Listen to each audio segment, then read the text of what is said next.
Immer wieder steht die Polizei im Fokus der medialen Aufmerksamkeit. Dadurch werden viele Fragen und Diskussionen aufgeworfen, die aber erst richtig verstanden werden können, wenn man die Polizei als Ganzes versteht. In dieser Folge schauen wir uns erstmal an, wie die Polizei in Deutschland aufgebaut ist. Durch den allgemeinen Sprachgebrauch und vor allem durch den medialen Sprachgebrauch entsteht nicht selten der Eindruck, dass wir eine große, zentrale Polizeibehörde in Deutschland haben, von wo aus die gesamte Polizeiarbeit verwaltet wird. Man könnte daher meinen, dass die Polizei ähnlich aufgebaut und strukturiert ist wie die Bundeswehr. Wir haben schließlich eine einzige Bundeswehr, die sich in ihre verschiedenen Teilbereiche gliedert und von einem Ministerium geführt wird. Bei der Polizei sieht das jedoch ganz anders aus. Das soll heißen, dass wir nicht eine große, zentrale Polizei haben, sondern mehrere, die voneinander zunächst mal unabhängig sind. Und das wiederum liegt daran, dass Deutschland ein föderaler Staat ist. Wir haben 16 Bundesländer und jedes Bundesland hat sein eigenes Parlament, seine eigene Regierung und eigene Behörden. Darum gibt es 16 Länderpolizeien, die sich in vielen Bereichen unterscheiden. Das zeichnet sich vor allem dadurch ab, dass jede Landespolizei ihre eigene Uniform, ihre eigenen Einsatzfahrzeuge, eigene Organisationsstruktur, eigene Ausbildung, ihre eigene Besoldung und so weiter selbstständig gestalten kann. Auch mit der Zeit hat die Polizei so manche Veränderungen durchlebt, aber das ist ein Thema für sich.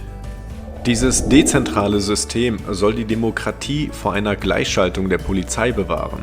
Ein Regime mit einer einzigen gigantischen Polizei wäre dann viel zu mächtig und viel zu gefährlich. Dennoch arbeiten die Länderpolizeien sehr stark miteinander, damit deutschlandweit der gleiche Sicherheitsstandard angestrebt werden kann.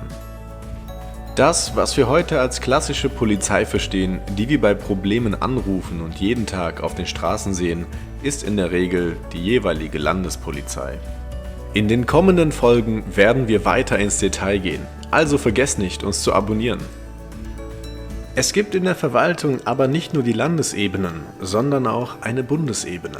Mit einem Bundesparlament, einer Bundesregierung und eigenen Bundesministerien mit nachgeordneten Bundesbehörden. Und darum hat auch der Bund einige Polizeibehörden. Zum einen gibt es da die Polizei auf Bundesebene mit dem offiziellen Behördennamen Bundespolizei. Sie untersteht dem Bundesinnenministerium und hieß bis 2005 noch Bundesgrenzschutz. Und das erklärt auch fast den Unterschied zu einer Landespolizei.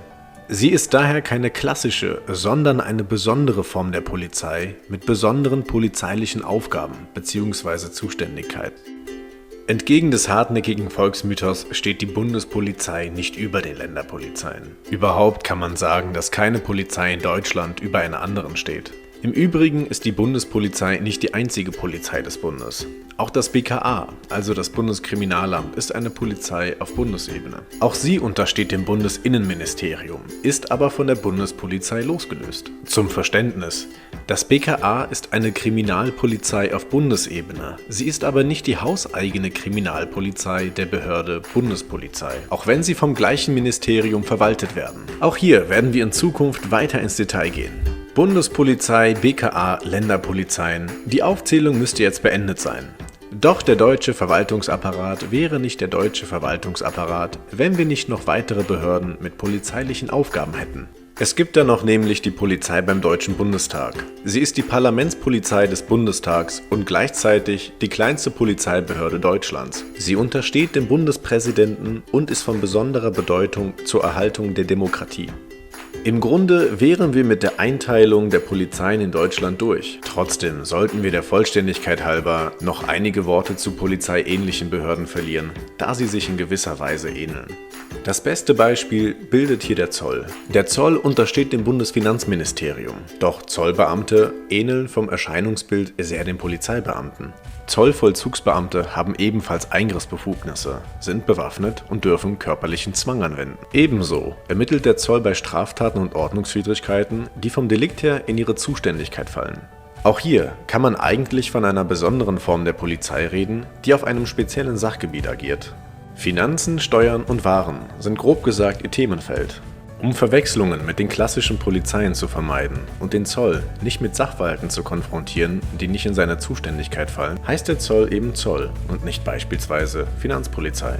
Machen wir weiter mit den Vollzugsbeamten der Justiz. Sie gehören zum Justizministerium eines Bundeslandes. Ihre Ausstattung und alltägliche Arbeit unterscheidet sich jedoch erheblich von denen der klassischen Polizei. Der Justizvollzug ist daher nur entfernt mit der eigentlichen Polizei verwandt. Ordnungsämter sind so eine Sache für sich. Im Grunde sind sie von ihrem Wesen her nichts anderes als die Polizei auf kommunaler Ebene. Da die verschiedenen Ordnungsämter aber in der Regel eine andere Ausbildung genießen und teilweise über sehr eingeschränkte Eingriffsbefugnisse verfügen, werden sie von der breiten Mehrheit der Bevölkerung nicht als richtige Polizei akzeptiert bzw. wahrgenommen. Zum Abschluss reden wir noch über die Feldjäger. Sie sind die Militärpolizei der deutschen Bundeswehr. Sie regeln die Ordnung innerhalb der Bundeswehr und sind zu Friedenszeiten gegenüber Mitmenschen außerhalb der Bundeswehr nicht weisungsbefugt. Man möchte mit der Bezeichnung Feldjäger bewusst die Abgrenzung zu den nicht-militärischen Polizeibehörden schaffen. Wie ihr also sehen könnt, gibt es in Deutschland zahlreiche Behörden, die man als Polizei bezeichnet. Wenn ihr mehr Details erfahren wollt, dann abonniert unseren Kanal und folgt uns auch auf Instagram. Bis dahin, stay tuned, euer Flurfunk.